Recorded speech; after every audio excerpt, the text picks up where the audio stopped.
So I'm going to talk about 13 ways you destroy love and yourself while you're in a romantic relationship or while you're dating. And this is mostly for people with anxious attachment style. Now you don't have to have an anxious attachment style to watch this, because what I'm going to describe, it's like anybody could be behaving like this in love, hurting themselves, right? So there's gonna be like a two-part series. This is part 1, and then I'm going to have part 2. So you might know about attachment styles, and you might know your attachment style. And a person with an anxious attachment style, which I discussed before in a previous video, is somebody who is usually needy and clingy in a romantic relationship. They have low self-esteem and they fear abandonment, and during the relationship they feel unworthy of love and they feel like they're not good enough for the other person. They could also be really dependent on their partner to soothe them, to give them attention. Somebody with anxious attachment style would need a lot of validation and reassurance, right? And they would find it difficult to set boundaries with their partner, and there's this intense discomfort when they are alone, right? So that's just a brief description of somebody who have an anxious attachment style. And as I mentioned before in a previous video, that this comes from when your parents was like inconsistent with your emotional needs as a child. Sometimes they're there for you and sometimes they're not, so it's like inconsistent. And having this attachment style could have a negative impact on your relationship and yourself, right? So we should all strive to be stable in love, and we should all strive to be secure, to have a secure attachment style. And having a secure attachment style is where you could regulate your emotions, you could control your emotions, you know how to communicate effectively, you are comfortable being alone, you could self-reflect, you have high self-esteem, you have self-confidence, you know how to manage conflict, you could trust others, and so on. And that's just like a brief description of what a stable person would look like in a romantic relationship. So in this video, what I'm really going to discuss is the ways that you destroy love in a romantic relationship.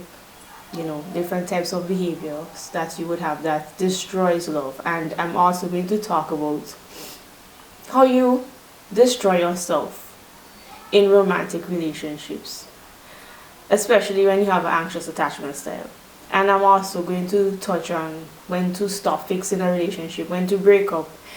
And I'm also going to talk about like what you can do to change your behavior, what you can do to have a better experience in your romantic relationship as an anxious preoccupied, trying to heal and be better.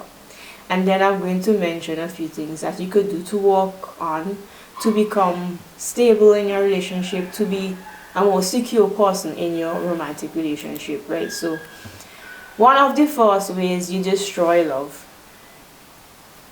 and I should do a video on what is love, that will be coming soon.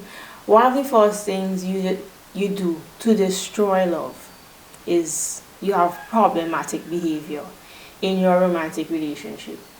And this could involve like always having an opinion about what your partner is saying or what they are doing or how they think or their perspective.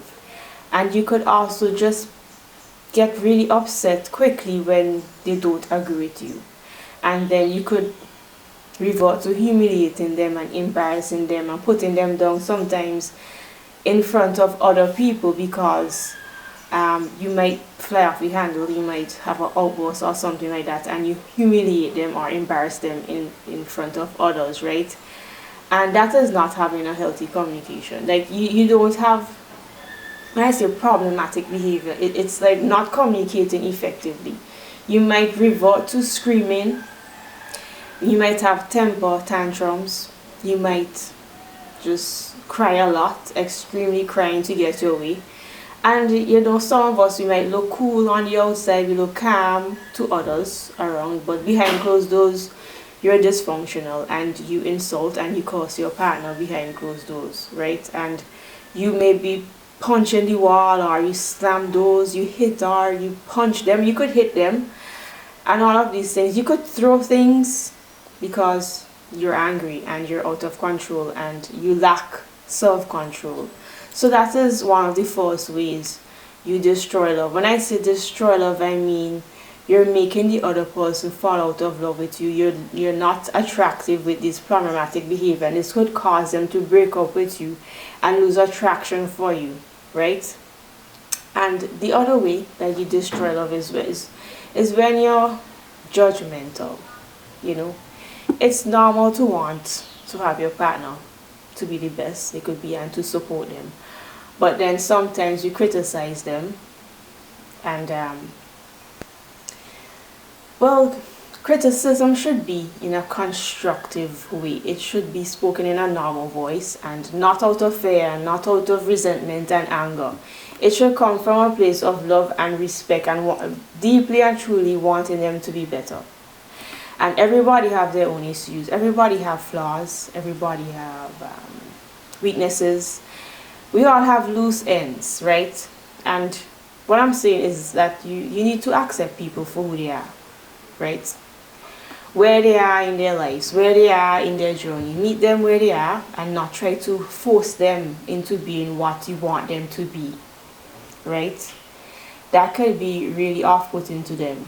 You must only express your opinion through a constructive dialogue, without sarcasm, without ill will, without rage, and without anger and frustration, so that you could put your idea or your perspective or your suggestion towards them in a healthy manner, right? When you are judgmental all the time, and when it comes from being frustrated or being angry or like having an outburst or something, you're telling them like it's not okay to be themselves, right? You will build up resentment in them.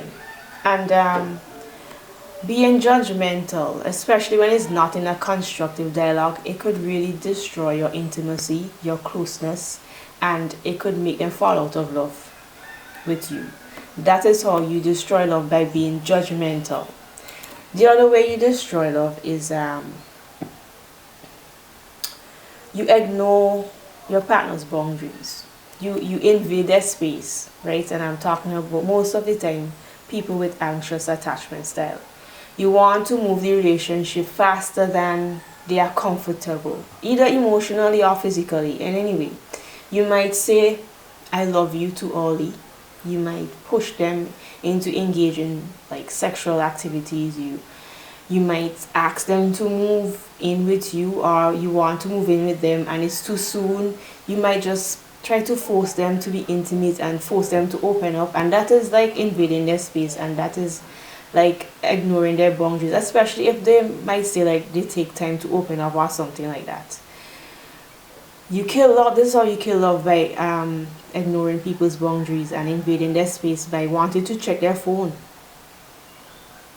wanting to check their messages, wanting to check their missed calls, wanting to check their emails, checking who they follow on social media, on Instagram or Facebook, whatever social media you're using, checking to see if they're online.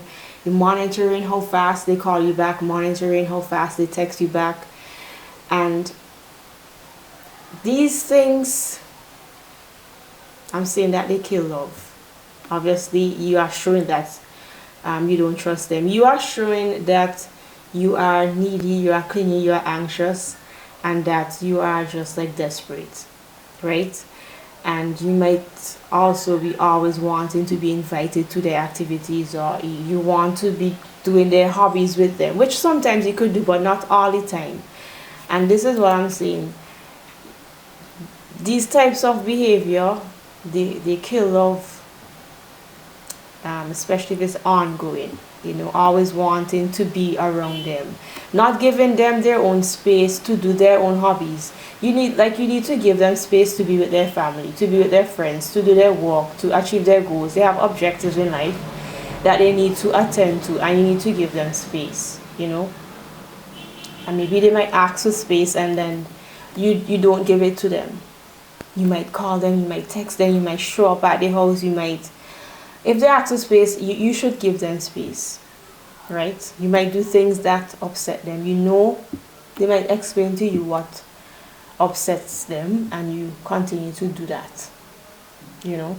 Threatening to leave the relationship. All of these things are ignoring boundaries, invading their space, giving an ultimatum, or you break up and then you come back again and then you break up. This is not being stable, right? This is putting unnecessary stress on them, and also you are stressing yourself out by doing all of these things, by calling often, texting often, checking up on them, checking to see if they're online, checking to see how fast they respond, wanting to know every move they make, where they're going, when they're coming back, all the time. This is killing love, right? The next way you kill love, especially as having an anxious attachment style, is when you try to change your partner, when you try to change who they are. You know, when you try to change someone, you are essentially telling them what you have to offer is not good enough. Like, indirectly, you are saying that who you are is wrong, right? You will make them feel that they can't do anything right, or that they don't have the ability to make you happy in the relationship when you're trying to change them all the time.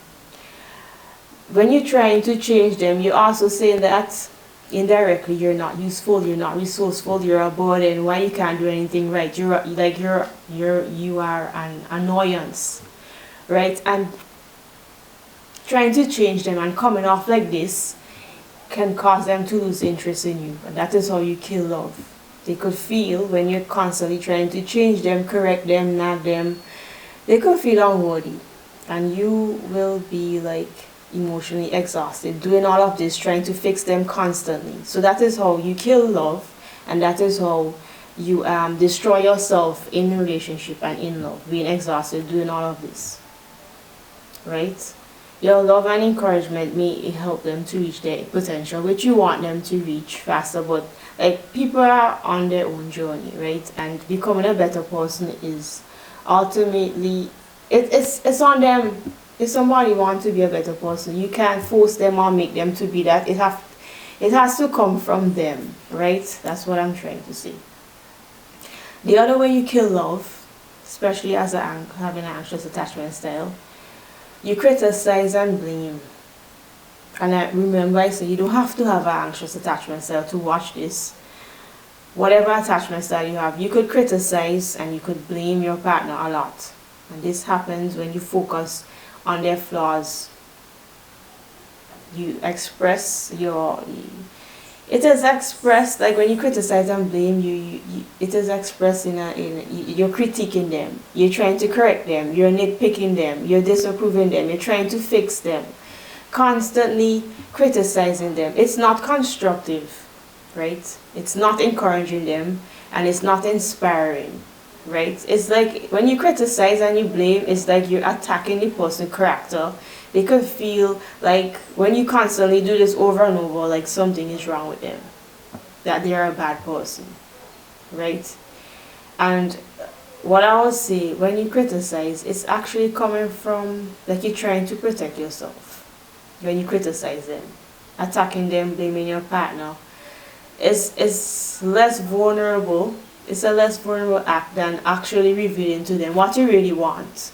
You know, you criticize them, you blame them, but you actually want something, and you don't, maybe you're afraid to ask, you don't know how to ask, but then you just criticize and you blame. You might actually want their help. You might actually want their attention, you want their help, you want their support, but you don't want to be vulnerable and come out and tell the truth about what your wishes are, but then you just criticize them, right? And doing that, criticizing and blaming, it breaks down their self-esteem and it breaks down their self-confidence. And then they may start to question their value and their worth. You do not want to break down their self-esteem and their self-worth with someone you are with, someone you love, someone you care about. You should not be doing that.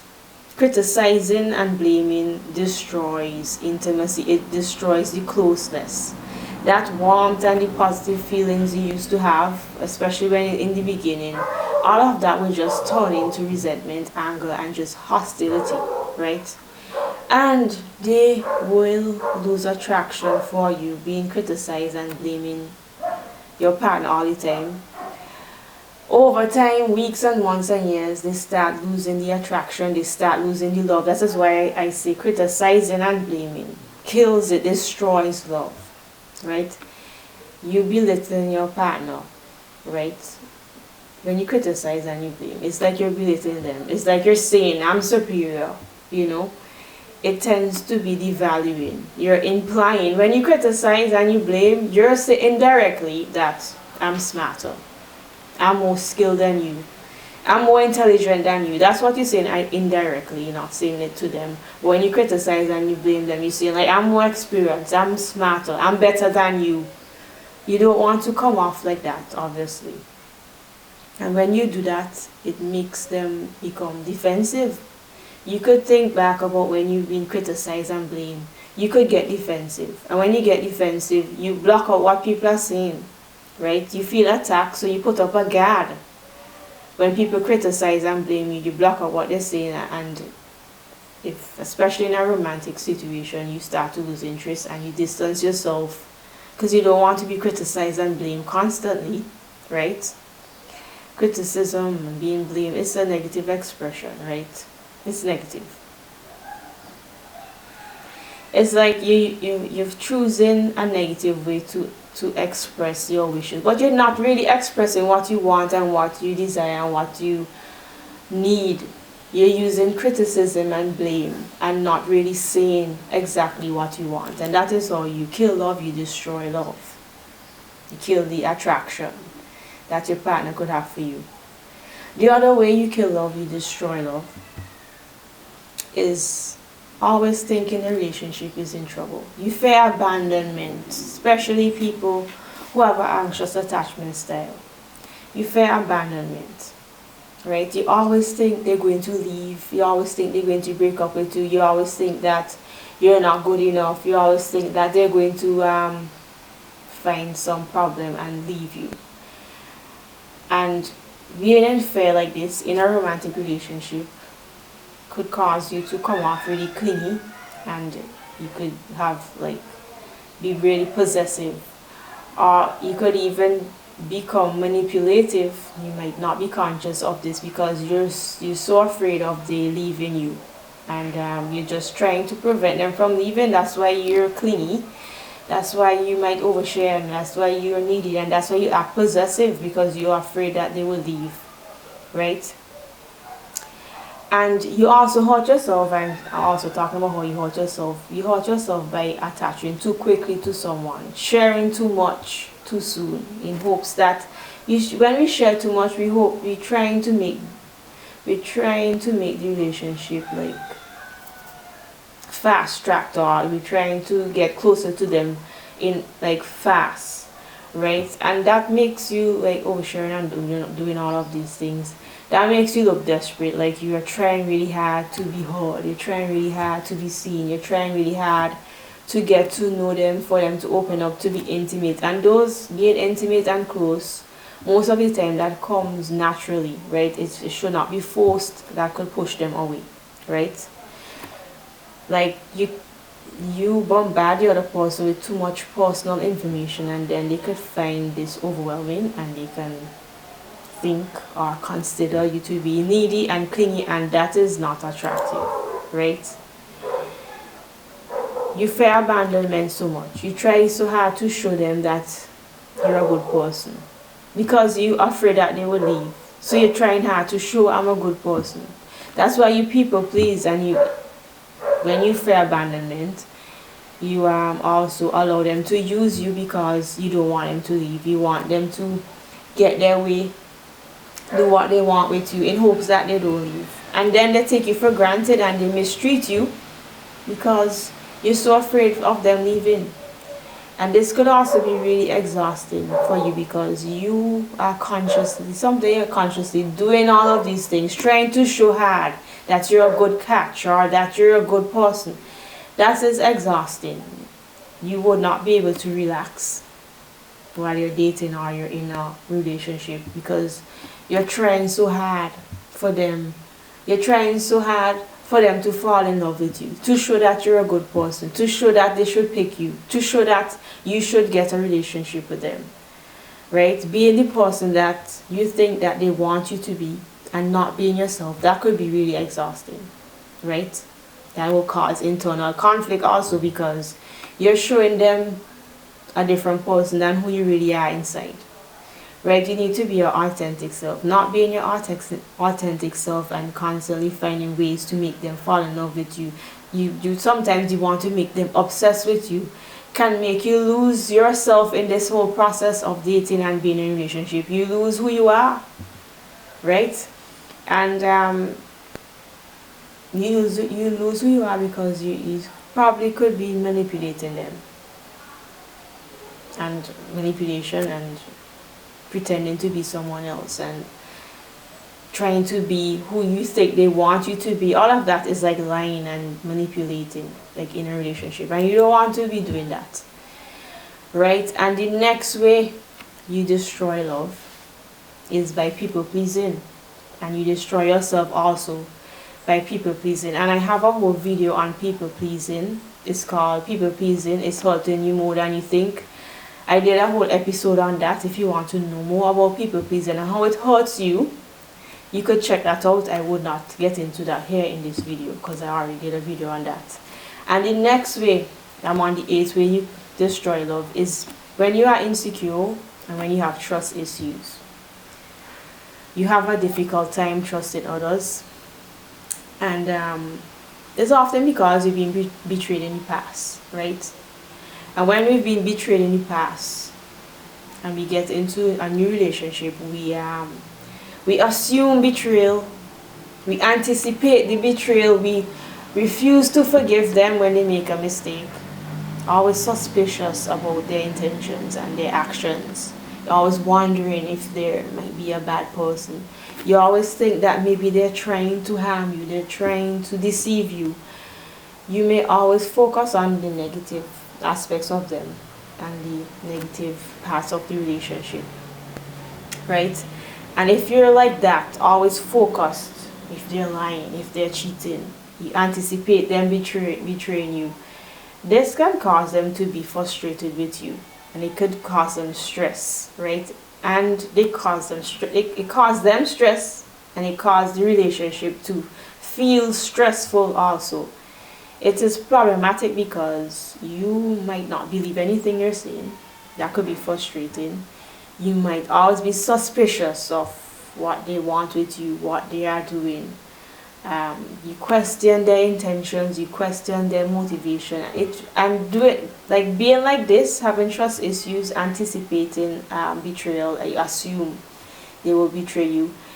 It could make it difficult to get close to each other, right?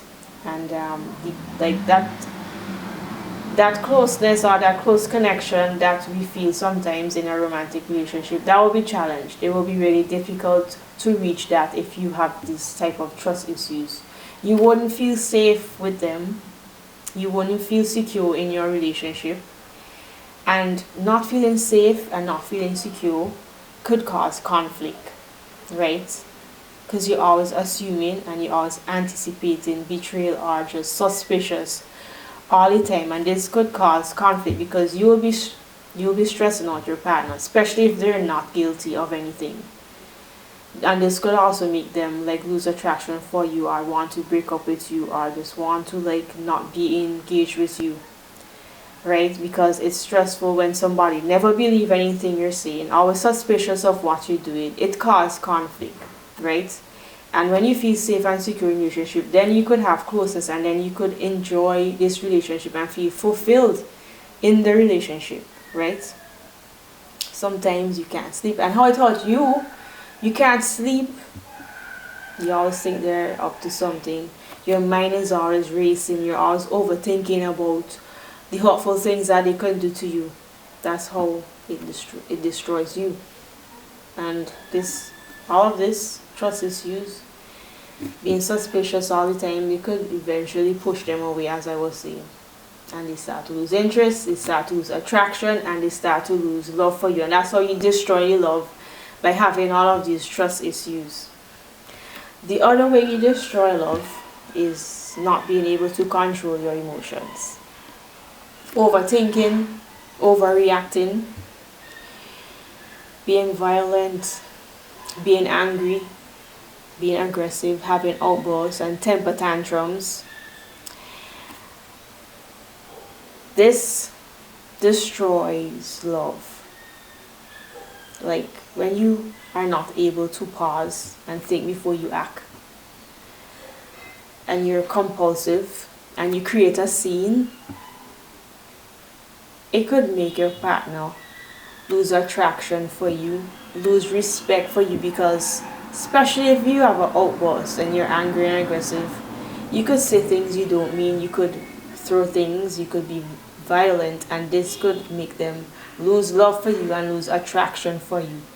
You should be able to stop and think and analyze the situation before you do something you regret, like hit them or throw something at them or hit the wall or you punch, whatever you would regret, right?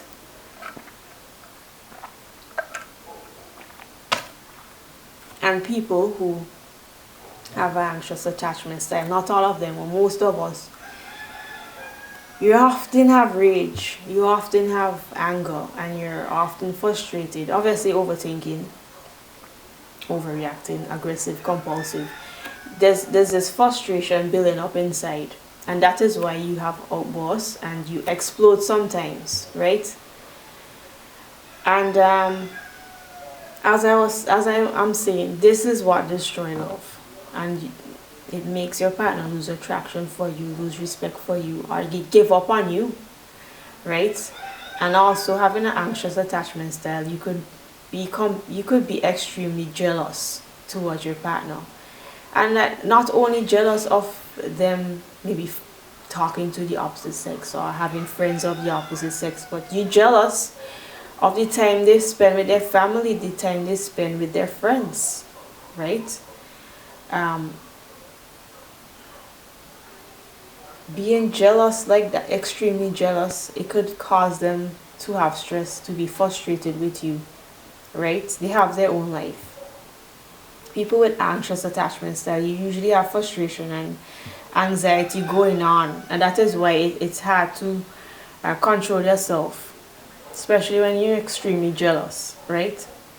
You need to really ask yourself, is this the right thing to do, to be like this? Having outbursts, temper tantrum, being aggressive and compulsive, exploding and creating a scene. Is this the right thing to do? I mean, as somebody with anxious attachment style, or maybe you don't have that, you just need to learn how to process your emotions, know what you're feeling, know and understand what you're feeling. Am I angry? Am I hurt? Sometimes, most of the time, when somebody extremely angry, they are hurt. It comes out as anger. Do I feel betrayed? Am I sad? Just need to observe yourself and know what you want to say, right? Know what you want to say in that moment. Know what you feel and know why. And that way you could communicate better, because you formulate the idea in your head before you have an outburst, right?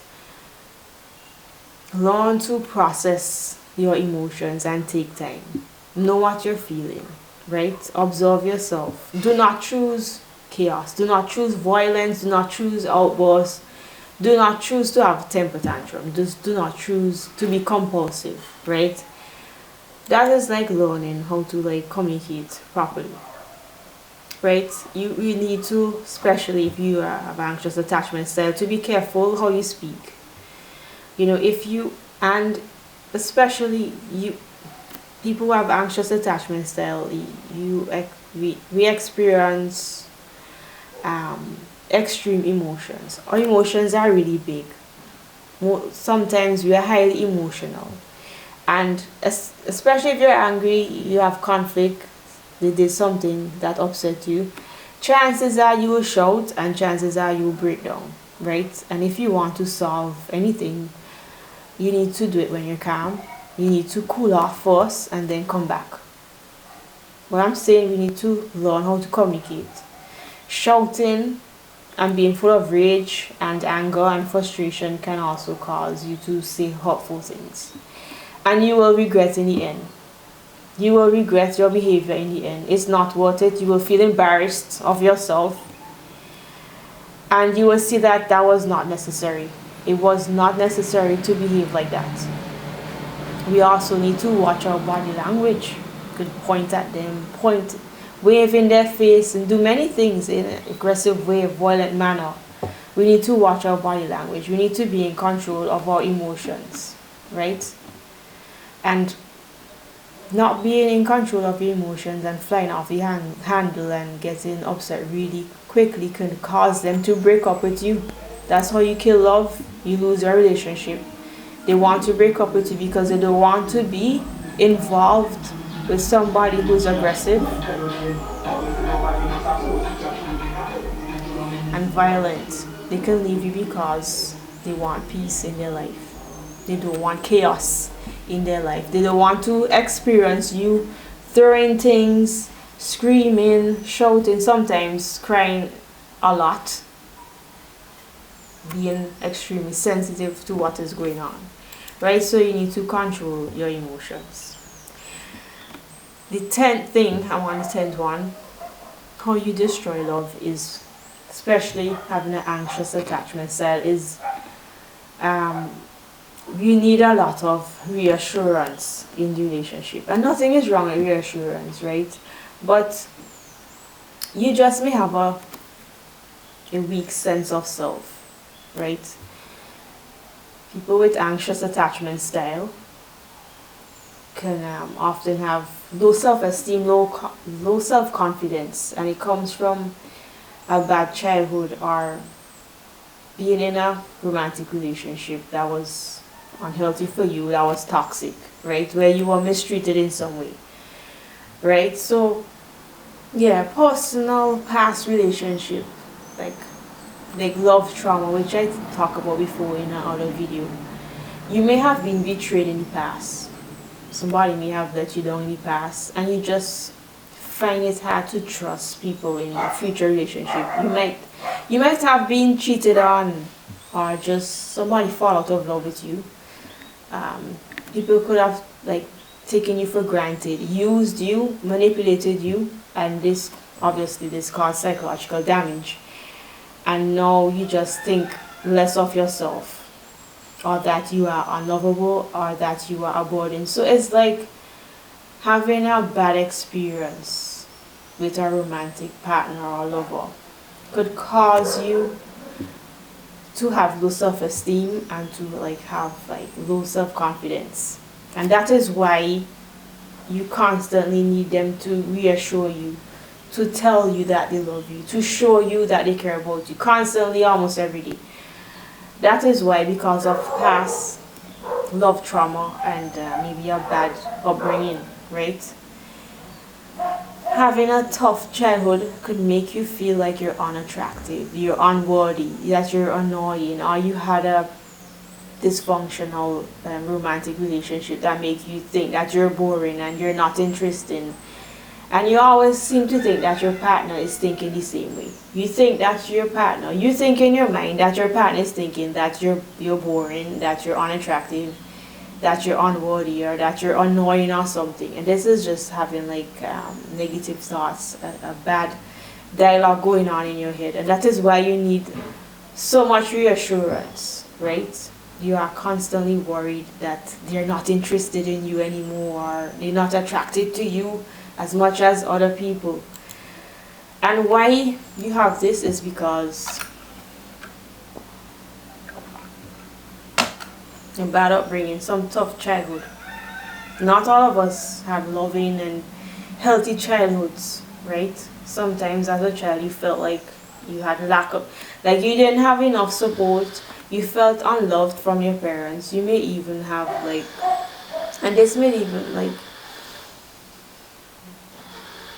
okay, what I'm trying to say is that like feeling unloved and not being supported by your parents. When you become adult and you get in a romantic relationship and you're seeking out love, it's like you're desperate because in childhood you didn't have that, and now you grow up, you're desperate to have that love, and that is why you need that reassurance. That is why you crave so much that love and that care and that affection, right? And then it presents itself in the form of always needing reassurance from your partner in a romantic relationship. And I'm saying that it kind of kills the love, because it might be overwhelming for your partner to always reassure you that they love you, that they care about you, right? If your family didn't, and when you were young, your family didn't show you how much you love you, how much they care about you, you just might be more determined to have your partner show you constantly that they care about you, because you really want to feel reassured, right, when you grow up. And this, I'm saying it kill love because it could be overwhelming. It's even annoying to your partner to always reassure you that they love you, that they care about you, right? Maybe, I mean, I'm not trying to like be hard on you if you need reassurance. Needing reassurance is normal. I support reassurance, right? But it's just, we need to understand that sometimes maybe you,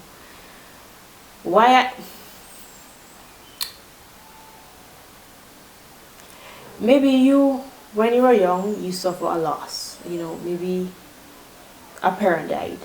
Maybe your parents got divorced.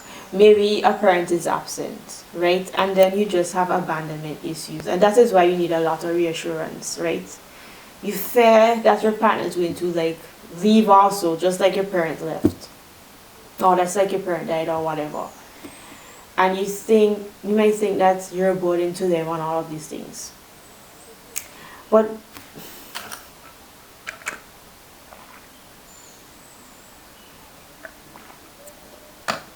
what I would say also is that, yes, I'm saying needing reassurance constantly could be overwhelming for your partner, and it could be kind of annoying, but on the other hand, I think that people, they just don't have enough patience, right?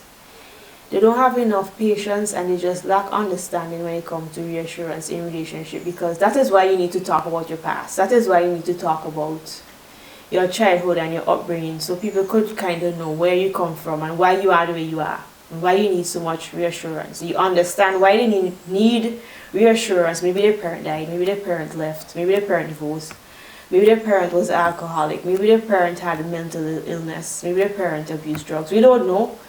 And they feel unloved, and they feel like they didn't get enough attention and care, and they come in a romantic relationship and they need a lot of reassurance, and they need attention, and they need love. And if you understand that, giving reassurance will not be a problem. But I'm just saying that sometimes if they don't understand your past or whatever, it could be annoying to them and it could be overwhelming to them, right?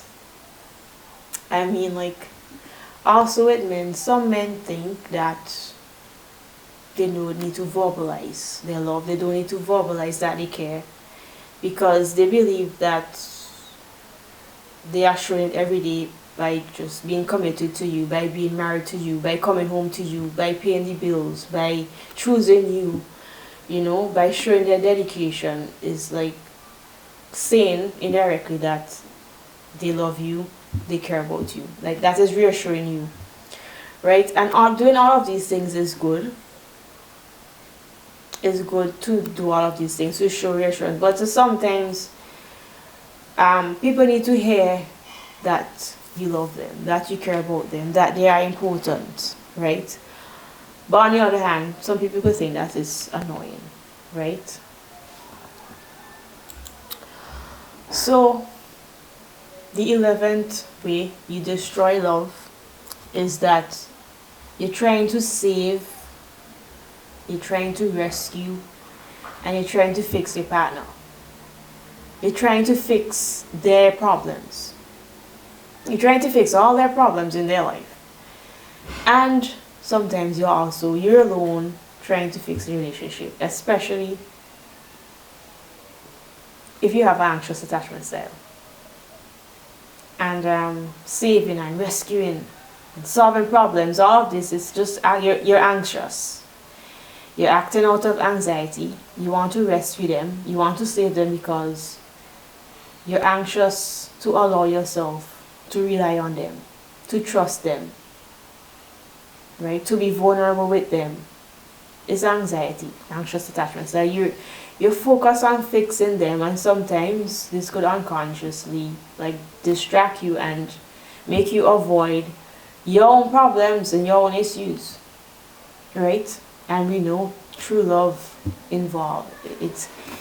It involves both partners caring about each other and loving each other and putting equal effort into the relationship.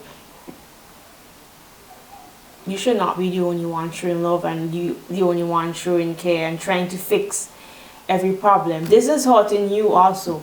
This is making you exhausted doing all of this. It's hurting you because you are giving abundantly, you're giving, you're trying to fix, and sometimes you're receiving nothing.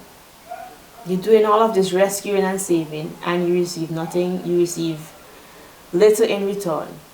When you're constantly doing for someone else, it brings about this imbalance in the relationship. It's unequal. It's like you're bringing about this inequality, and sometimes it makes the relationship feel like a parent and child dynamic. There's a parent and child dynamic when you're solving problems, saving them, rescuing them from their problems, always trying to fix the relationship. And when you have a parent-child dynamic, most of the time it's like the woman trying to save the relationship, rescue you, solve your problems. Most of the time is the woman doing that, and then the man could kind of look at you like his mother, and obviously that's not attractive. That dynamic of it feel like she's your mother, that's not attractive, right? And that will obviously make them lose attraction for you, lose love for you. You look like a parent, you don't look like a partner, right? Trying to save them, trying to rescue them, trying to fix their problems constantly will make you feel exhausted and depleted in the relationship. Constantly resting your partner, especially in a long-term relationship, that's really exhausting. And not only is it exhausting, using all your attention and all your mental energy to fix problems, you would feel lonely in this relationship after a while because you're doing all this heavy lifting, and sometimes, and most of the time, they're not reciprocating, they're not doing their part, right? And you're doing all of this saving and all of this rescuing because you can't tolerate emotional discomfort. You just don't want to feel any escalation in the relationship or any conflict going on. So you want to rescue and fix everything. And your attempt to fix everything is just an automatic response to your subconscious fears from childhood and toxic past relationship. Just like how you felt when you was a child, unloved, uncared for, lack of attention, whatever emotional needs you did not get. And or in past romantic relationship, they use you, they abuse you, they mistreat you, they took you for granted. You don't want to feel that coming up again, right? So you're trying to fix every problem and every situation and rescue them, so you don't feel that. That is why you are constantly trying to rescue them, save them, fix this problem. You don't want to feel like how you felt when you was a child. You don't want to feel like how you felt in that past relationship, when they manipulated you, when they used you, when they mistreated you, when they took you for granted. So you're trying to fix everything and make sure everything is perfect, right? And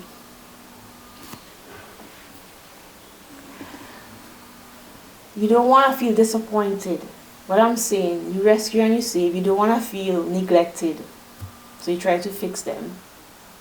Show them how you want to be treated. You don't want to feel sad, you don't want to feel mistreated, you don't want to feel disappointed. So you're trying to avoid feeling hurt, you're trying to avoid feeling misunderstood. So that's why you keep fixing them, solving all the problems and all the issues in the relationship, right? And you may be a fixer. Why are you a fixer? Why are you saving and rescuing them and solving all their problems? It's maybe because when you were a child growing up, you was in charge of your erratic or irresponsible parent. Not only parents, some siblings, they're just irresponsible and you're in charge of them all the time. Or when you was a child, you was expected to be the mediator in the family when there's abuse or some escalation would surface.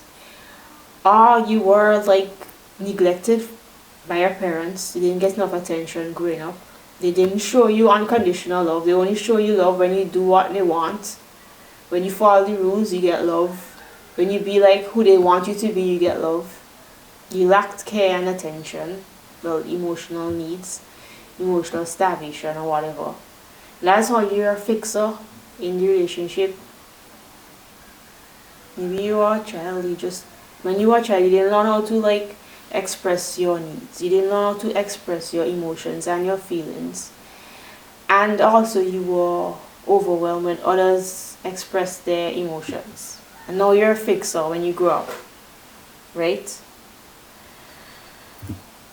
And when you try to fix them, or you fix their problem, or you want to fix, rescue or save them or something, or you want to rescue and save the relationship every time, when they reject you or when they refuse your help, you feel really bad, right? That is exhausting. So your attempt to fix everything is often motivated by a desire to protect yourself from feeling triggered or hurt by the wound that you have not fully healed in the past, right? So what you need to do with this is just try to work on feeling uncomfortable. Work on tolerating difficult emotions. You cannot escape difficult emotions, especially in a romantic relationship. You cannot escape difficult conversations, If being uncomfortable with emotions is something you struggle with, it may be time for you to work on yourself to learn how to regulate your emotions, how to process your emotions and other people's emotions, because fixing and trying to rescue them is just you're just trying to avoid feeling hurt again. So what you need to do is just be comfortable with these difficult emotions that you would have coming up. Be comfortable with having difficult conversations. That's normal to have. You should have difficult conversations in your romantic relationship, right? Stop trying to fix everything. That belief is just causing you pain and it causing you discomfort and it making you exhausted. Just relinquish the responsibility and just surrender. You don't have control of what's going on sometimes, most of the time, and it's uncomfortable to not have control of somebody else. You should not have control of somebody else, what they do, how they behave, what they say. You should not be having control of their problems and trying to fix them. You just need to stop trying to fix everything, right? And when you stop trying to fix everything, you can actually see the person for who they are. You see how they respond to conflict. You see how they are when you don't fix anything. You just relax and watch and observe. You see who they really are. So when you're trying to fix them, control them, save them, rescue them from their problems, you can't see who they are. So just stop trying to fix them.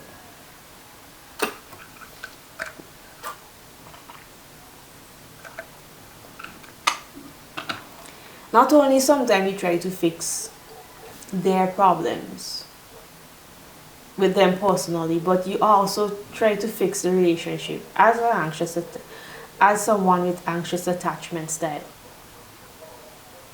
And sometimes it's okay not to fix a relationship. It's okay to leave and to break up. When you see the dynamic is unbalanced and it's unhealthy. I'm telling you, when it's okay to not fix a relationship, to move on. When you see there's a unbalanced dynamic, when you feel like, when you express your needs and what you want, you feel like I wonder if I'm clingy, I wonder if I'm needy, I wonder if I'm asking too much. When you feel like that, more than likely, there's an unbalance. Like there's a dynamic that is unbalanced and that is unhealthy. When you keep breaking up and coming back, making up, coming back, like people who official, the unofficial, they break up, they come back, they take a break, they come back, like doing that, there's some problem that cannot be resolved and you just need to break up, right? If you feel bad around them, if you feel drained, like especially after you've been with them for a moment, you come back and you're alone or whatever and you feel drained and you feel uncomfortable and you feel sad or you just feel off or you feel like they manipulated me, they used me, I feel taken for granted, whatever, and you feel that when you are away from them, you don't need to keep this person around. You don't need to keep them. You don't need to fix a relationship if you feel like they don't support you in hard times. When a hard circumstance come about and they're not there, when you're going through a rough time, when your partner, they just seem distant, when you really need them, when you need their support, when you truly need it, when it really matters the most and they're not there, like you don't need this person around. You need to just not try to fix this relationship, right? Trust me. When you see that you're not a priority, this is telling you when not to fix. You could see and you could feel you're not a priority. You feel like you need to compete with their friends, or you need to compete with their family, or you need to compete with their hobbies. You need to compete with I don't know what for attention, for time with them. You just need to just end that relationship and stop trying to fix them, or just stop trying to fix the relationship and stop trying to rescue and save them, or stop trying to save this relationship. You could feel that you're not a priority, they're not supporting you in hard times. When shit hit the fan, they're not there. When they leave you to die, you just need to forget about this person, right? So I'm going to stop here now and do another video continuing on part 2, right? So I'm talking about the things that you do to destroy love and how you destroy yourself, and I will get into how you destroy yourself more in part 2. So this is part 1. I'm going to continue in another video how you destroy love, and I'm going to get into other things. So I'm going to stop here for right now because almost an hour, right? So see you in the next video.